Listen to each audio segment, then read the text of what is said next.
tal amigos? Bienvenidos a su canal favorito de tutoriales. El día de hoy vamos a aprender una canción de Kevin Carr que se llama Colapso. La canción comienza de la siguiente manera.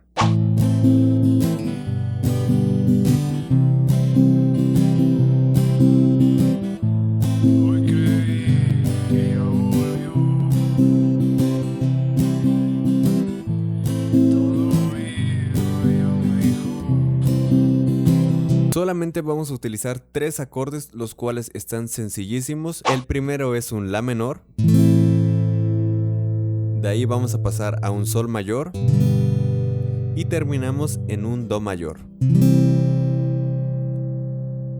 El rasgueo que vamos a utilizar también está muy sencillo. Lo único que tienen que hacer con la mano derecha es dar un rasgueo hacia abajo.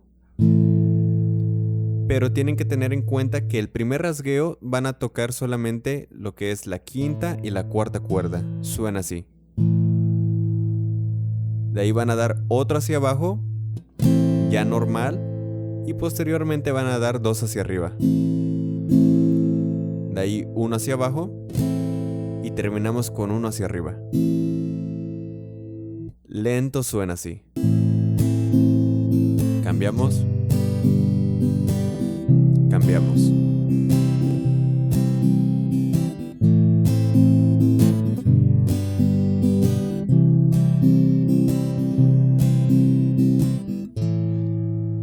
Ese rasgueo se utiliza en toda la canción, al igual que los acordes en el orden que les mencioné. Vamos con una demostración para que puedan practicar. Suena así.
Bueno, aquí terminamos el tutorial. Como pudieron notar, la canción está muy fácil. Recuerden también que en la descripción del video siempre les dejo la liga para que puedan descargar el PDF y así practiquen más cómodamente. Nos vemos en un próximo video. Hasta pronto.